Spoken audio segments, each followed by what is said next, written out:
Hola, bienvenido una vez más a este curso de Comipems. Si esta es la primera vez que entras, te comento que aquí en esta lista de reproducción vas a poder encontrar todos los videos anteriores sobre historia universal y los primeros temas de historia de México. En el último video que vimos el tema 8 de historia de México, el de la consumación de la independencia al inicio de la Revolución Mexicana, me faltó mencionar el último punto, que es el 8.7 y 8.8, que habla acerca de del gobierno de Porfirio Díaz y de cómo inicia la revolución, ¿no? De las causas de la revolución. Este es un tema importante para tu guía, entonces este video solamente va a ser de estas dos cosas para que sea más fácil que lo puedas alcanzar, ¿sale? Para empezar a hablar del porfiriato, quiero que te imagines el México rural, ¿sale? El México de finales del siglo XIX, el México que era completamente campesino. Y un México atrasado, divididos, con pleitos internos, ¿no? Ese es el México que le tocó gobernar a Benito Juárez. Entonces, cuando Benito Juárez llega a su último periodo de gobierno, recuerda lo que vimos en el video pasado, que nos invaden los franceses y Maximiliano establece aquí su imperio, el segundo imperio mexicano. Entonces, Benito Juárez es un personaje bastante peculiar. Se podría decir que el país se unifica en la guerra contra Francia, en la guerra que encabezó Benito Juárez, ¿no? Y entonces México por fin se logra unificar en cuanto a que todo el país comienza a seguir al mismo gobierno central. No significa que dejan de haber disputas internas, no, simplemente comienza a configurarse ya un estado mexicano más fuerte. Sin embargo, en 1871 Benito Juárez vuelve a lanzarse como presidente, ahora sí que se reelige de nuevo, ¿no? Porfirio Díaz, ahí es cuando él va a mostrar sus intenciones de llegar al poder por medio de las armas. Porfirio Díaz había competido en la elección y entonces se va a ver traicionado por Benito Juárez. Obviamente estas elecciones pues no eran tan legales, ¿no? Como se podría pensar. Porfirio Díaz va a promulgar un plan en contra de la reelección de Benito Juárez. Puedes leerlo aquí, ¿verdad? Este plan promulgaba la no reelección, ¿ok? Y es el plan de la Noria. Es bien importante ahorita que estemos viendo estos temas de porfiriato, revolución, que te aprendas todos los planes, porque es lo que más te van a preguntar. Entonces, plan de la Noria en contra de Benito Juárez, lo lanza Porfirio Díaz, promulgaba la no reelección. Pudo haberlo derrotado Porfirio Díaz y entonces el porfiriato empezaría ese año, pero Benito Juárez muere. Puedes ver aquí que se le atribuyen a sus muertes causas naturales.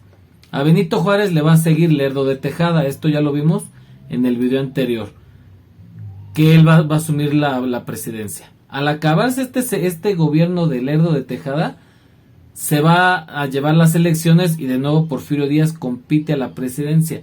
Sin embargo, Lerdo de Tejada se la roba, ahora sí que gana, ¿no? Entre comillas. Así como Peña Nieto ganó, ¿no?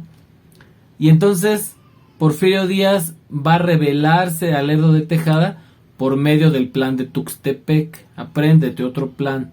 Plan de Tuxtepec. Porfirio Díaz contra Lerdo de Tejada. Llevamos dos planes apenas. Gracias a este plan de Tuxtepec, Porfirio Díaz logra llegar al poder, o sea que no llegó al poder por la vía democrática, sino por la vía de las armas. Y ahí va a empezar el periodo conocido como porfiriato. Ahora es importante que te hagas más o menos a la idea el tiempo que dura el porfiriato, ¿ok? De que llega Porfirio Díaz estamos en el año 1876, que es cuando nos va a promulgar el plan de Tuxtepec, ¿ok? Aquí puedes encontrar en internet un montón de líneas de tiempo sobre el porfiriato. O sea, del porfiriato es de lo que hay más páginas hay. O sea, puedes encontrar 30. Te voy a ir subrayando yo en esta los datos importantes. El primero entonces sería cuando lanza el plan de Tuxtepec. Y como puedes ver aquí, Lerdo de Tejada deja la presidencia y es asumida por Porfirio Díaz. Aquí viene el primer periodo de gobierno de Porfirio, que son 4 años, ¿ok? Para que a Porfirio Díaz lo reconociera a Estados Unidos como presidente, se comprometió a algunas cosas. Recuerda que él no llega al poder por medio del voto. Una de las cosas que se compromete Porfirio Díaz es a pacificar el país. ¿Qué quiere decir? Acabar con los conflictos internos. Y entonces va a poner Porfirio Díaz una política bastante rígida, estricta.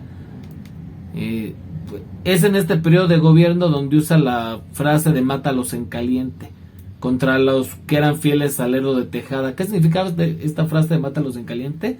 Sin un juicio, sin averiguar, simplemente están causando disturbios, mátalos. Y entonces vamos a lograr la paz en el país. Fue una paz lograda por medio de la fuerza. Y negociación también. ¿Qué es la negociación? Renegociar el pago de la deuda. O sea que Porfirio Díaz va a tener que comenzar a pagar la deuda externa que se tenía con otros países. Y entonces van a comenzar a verse los beneficios al país, ¿no? Entonces esta es la primera etapa del gobierno de Porfirio Díaz. Como puedes ver, aquí hay un pequeño paréntesis. En 1880, cuando se acaba el primer periodo presidencial de Porfirio, deja a su compadre Manuel González. ¿Por qué? Porque Porfirio se había promulgado con la no reelección, y al acabar su primer periodo, si se reelegía, pues se veía mal. Entonces deja a su compadre Manuel González 4 años, y después de esos 4 años regresa Porfirio Díaz. Comienza una segunda etapa del porfiriato, ¿sale? Hay muchos datos aquí, ¿no? En esta línea y en todas las páginas que veas. Entonces no tiene mucho caso que te aprendas todas las características. Te voy a ir mencionando algunas que creo que son importantes para que te las sepas, ¿ok? El porfiriato es un periodo de contraste. O sea, hay personas que te aseguran que fue muy bueno el porfiriato, que el país creció mucho, y hay personas que te van a asegurar que fue un dictador, casi un demonio, ¿no? La verdad es que pasaron las dos cosas. Por un lado, el crecimiento económico del país. Por otro lado, la injusticia, la desigualdad. Te voy a comentar primero las cosas que hizo para que creciera el país, ¿ok? La primera, ya te la dije, que comenzó a pagar la deuda externa, ¿no? Se empezaron a llevar a cabo obras importantes de infraestructura en el país. O sea, empezó en México a dejar de ser un país de campesinos a un país industrial, ¿ok? Lo puedes leer aquí en esta que te voy a subrayar. Se crean caminos, carreteras y líneas férreas que modernizaron el país, ¿sale? El primer ferrocarril llegó con Benito Juárez, no fue Porfirio. El primer ferrocarril llegaba de la Ciudad de México a Veracruz, y ese todavía era tiempo de Benito Juárez. Pero en el tiempo de Porfirio se crean casi todas las líneas ferroviarias que todavía hasta la fecha existen en el país. De hecho, esas que quiere hacer el López Obrador allá en el Tren Maya, muchas de esas líneas vienen desde la época del porfiriato, ¿no? Empieza la industria mexicana, ¿no? Como viene aquí, exporta materias primas, entre otras cosas, ¿no? En el porfiriato estaba de moda, en esta época, finales del siglo XIX, algo que se llamó el positivismo. El positivismo es una doctrina francesa de Augusto Comte. En el positivismo se veía como un modelo de la civilización que iba lineal. O sea, que la civilización tiene una cúspide y todas las naciones, civilizaciones tenían que llegar a ese punto. Y si no lo llegaban, iban a tener que desaparecer. Y obviamente el positivismo postulaba que Francia era esta cúspide de la civilización. Por eso es que vas a encontrar que Porfirio Díaz va a tener un gran intento por que México se parezca a Francia. Y entonces ahí vas a encontrar que el porfiriato se apoyó en el positivismo. Esto es bien importante que te lo aprendas, ¿sale? El positivismo de Porfirio Díaz. Y hay algunos otros personajes mexicanos que impulsaron esto, como por ejemplo está Galindo Barreda. Los que quieren ir a la UNAM lo conocen, ¿no? También Justo Sierra. A estas personas que apoyaban el modelo positivista de Porfirio Díaz se les conoció como los científicos, ¿ok? ¿Quiénes eran los científicos? Eran un grupo de intelectuales que participaron en el gobierno de Porfirio Díaz, lo legitimaron. Entre ellos muchos eran economistas, ¿verdad? El principal de entre los científicos, hasta te voy a hacer aquí así grande para que veas bien el nombre, se llamó José Limantur. Él era el secretario de Hacienda y logró el primer superávit económico, o sea que por primera vez México, su economía crecía, ¿no? Iba en el alza, ¿no? Y entonces esto fue lo que respaldó el porfiriato, ¿no? Esto del positivismo. Ahora, ¿dónde ves la influencia de Porfirio Díaz del positivismo francés? Puedes pensar, por ejemplo, en el Palacio de Bellas Artes, ¿no? Que es una arquitectura, desde que tú lo ves te das cuenta que no es influencia española, sino que es una influencia de Europa, ¿no? Está el Palacio Postal, por ejemplo, ¿no? Que también construye Porfirio Díaz, ¿no? Igual, si lo ves por dentro, ves toda esta influencia que tuvo el positivismo de la época. O podríamos poner también el Palacio del Ferrocarril. Todas estas obras importantes del porfiriato, ¿no? Bueno, la verdad es que no encuentro una foto decente. Podríamos pensar también en lo que hoy en día conocemos como el monumento a la revolución, que iba a ser el Palacio Legislativo de la época del porfiriato, que al final nunca se terminó y quedó ahí como una obra inconclusa, y hoy es el monumento a la revolución, ¿no?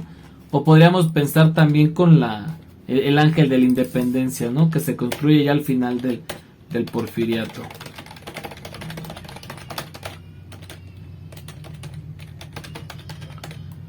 Estos son algunos ejemplos entonces de lo que hizo Porfirio Díaz, ¿no? Llega el cinematógrafo a México, se arreglan las calles, el alumbrado, las vías de los telégrafos, o sea, toda la parte de un México se deja de ser un México rural y se vuelve un México moderno, ¿no? Moderno para ese entonces. Pero también el porfiriato va a tener muchos aspectos negativos, ¿no? O sea, ya te mencioné un poquito los aspectos positivos. Ahora vamos a pensar un poco en los aspectos negativos, ¿no? El principal aspecto negativo del porfiriato, ya te lo acabo de mencionar, que en el porfiriato fue algo violento, o sea, fue lograr la paz, la estabilidad, pero por medio de la fuerza, no fue algo que Porfirio Díaz lograra de una manera democrática, todo se hizo por la vía de la fuerza, ¿no? Pero hubieron otras cosas muy malas del porfiriato, ¿ok? Lo que ocasionó bastantes rebeliones, huelgas, manifestaciones de distintos sectores sociales, ¿no?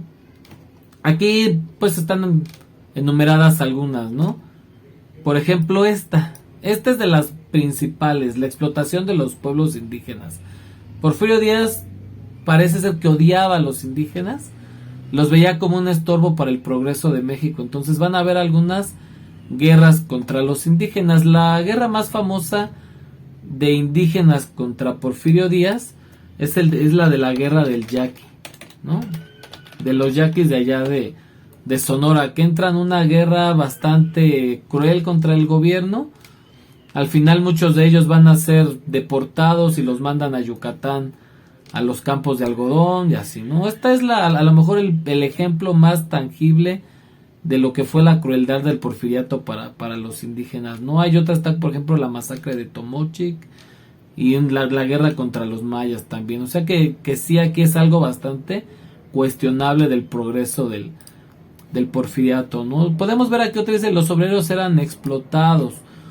Fue en el porfiriato cuando llegan la mayor cantidad de estas empresas extranjeras a establecerse en el país, y entonces entran a trabajar bajo condiciones deplorables los obreros de miseria, ¿no? En las que ni siquiera les alcanzaba para vivir, ¿no? Viene aquí también egoísmo, autoritarismo, desigualdad, una clase acomodada. O sea, en el porfiriato se acrecenta una burguesía financiera, una burguesía extranjera, viviendo bien, de lujos, cómodo, y casi todo el pueblo pobre, ¿no? Completamente en la miseria. No existía la libertad de prensa, no podían las personas publicar en contra del gobierno.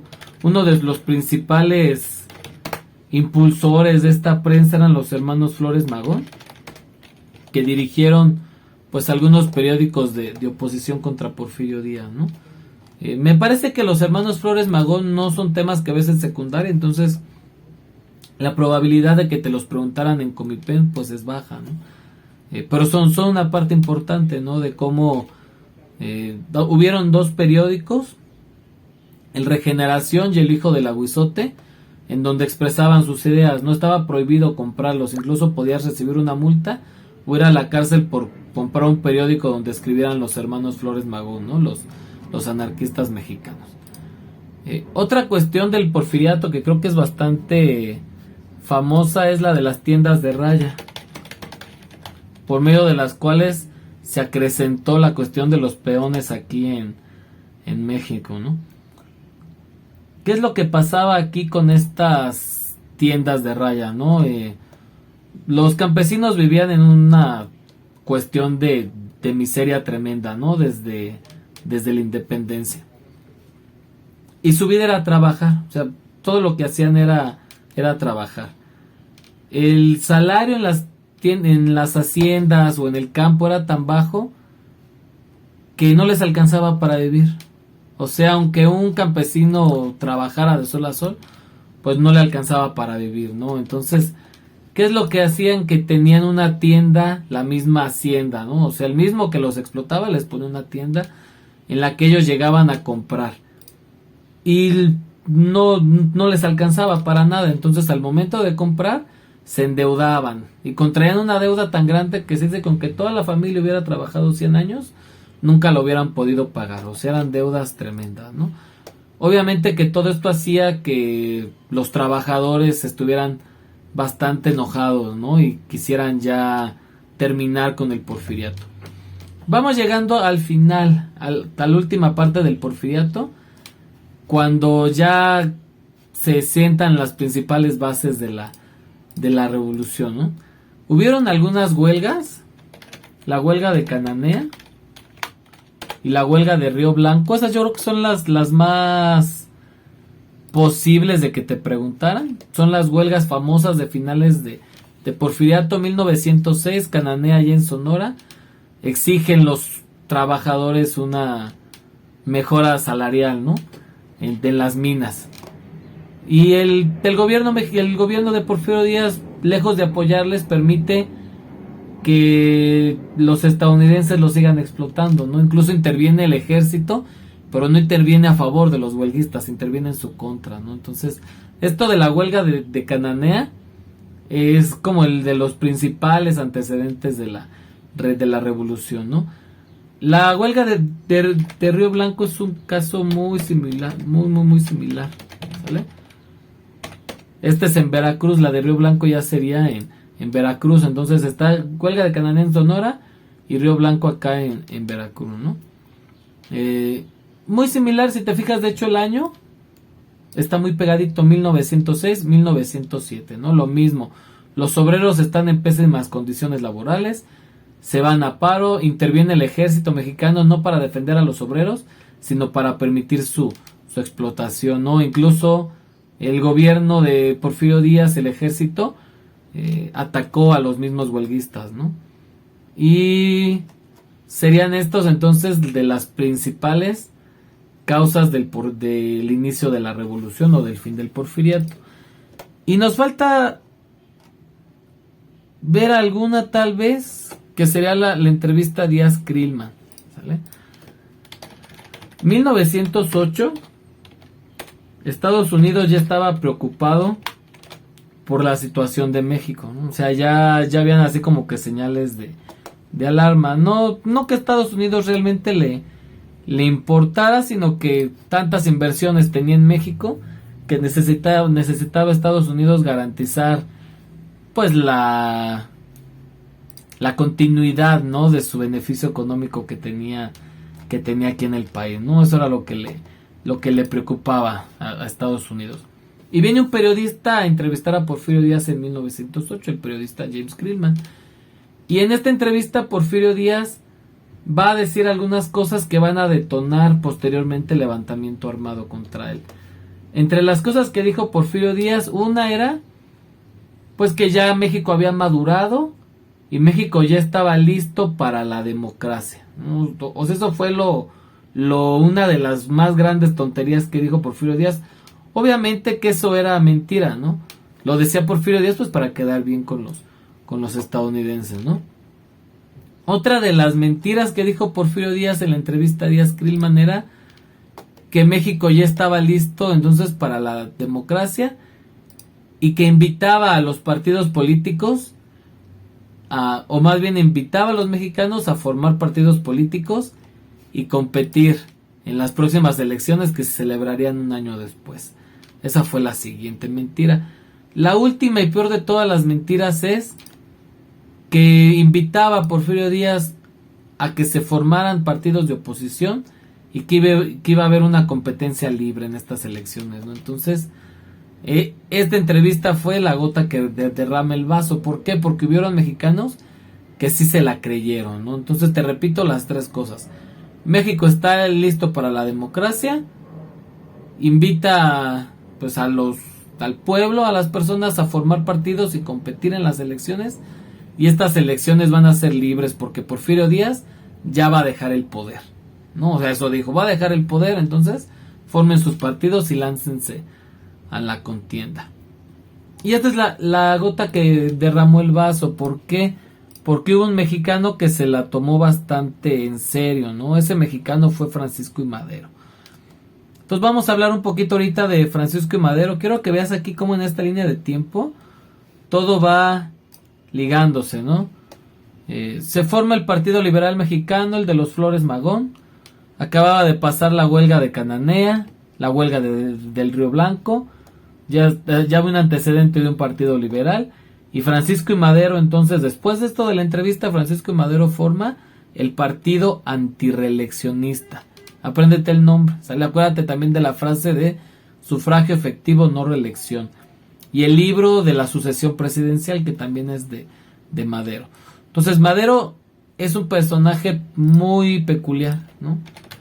Él no era de la banda de los pobres, Madero sí era de dinero, no era de una de las familias más ricas del norte del país, de allá de Coahuila. O sea, era un hijo de hacendados, familias de terratenientes. O sea, Madero estaba pesado. Había estudiado en Europa, traía ideas de la democracia muy padres, ¿no? López Obrador lo ama, siempre habla de él.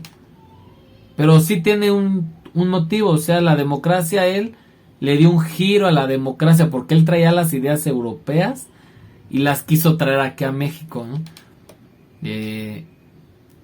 Como qué cosa, como por ejemplo hacer una campaña política, ¿no? Recorrer el país, anunciarse, venderte.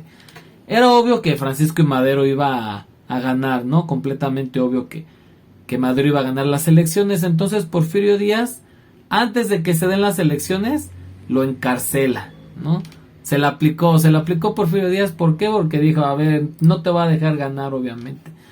Entonces Madero va a ser aprehendido en Monterrey y lo trasladan en San Luis Potosí. ¿Ok?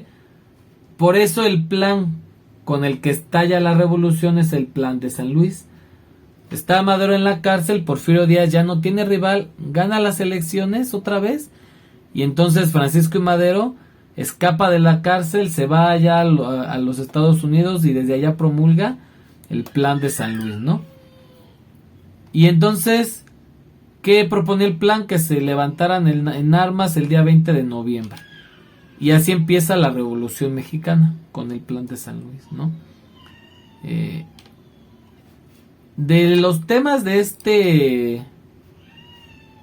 aquí del porfiriato, disidencias, huelgas, pues ya los vimos. De hecho llegamos hasta la insurrección maderista.